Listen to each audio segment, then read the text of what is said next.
2025 সাল চলে গেছে। আজকে 1 মাসের বেশি হতে যাচ্ছে। আর এখনো পর্যন্ত আমি 31st ভিডিওটাই এডিট করতে পারলাম না। আর এডিট করেও বা হবে কি, আপলোড করেও বা হবে কি? তোমরা না আমার লাইক দাও, না কোনো কমেন্ট করো। আর ফলো, হ্যাঁ, শালা পো শালা, ফলো করার পরে আবার যে আনফলো করে দেয়। বেটা, আনফলোই করবি যন্তন, ফলোটা করার দরকার কি ছিল?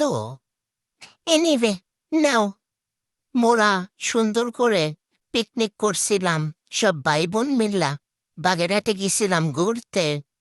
তো সেই খানাপিনার ভিডিওগুলা তোমরা দেখো। আর দয়া করে যদি মনটা চায় তাহলে ফলো করো। আর যদি মন চায় যে ফলো করে আবার আনফলো করে দিবা, তাহলে বেটা কোনো দরকার নাই তোকে ফলো করার আর আনফলো করার। এনিওয়ে, এইখানে হচ্ছে গরুর মাংস পুরান্ন। আর এই যে আমার খানাপিনা, মুরগি বাটার, তারপরে গরু মাংস, ইয়াম্মি ইয়াম্মি ইয়াম্মি। সত্যি অনেক মজা হয়েছে। আর তোমরা দেখো আর জ্বলো।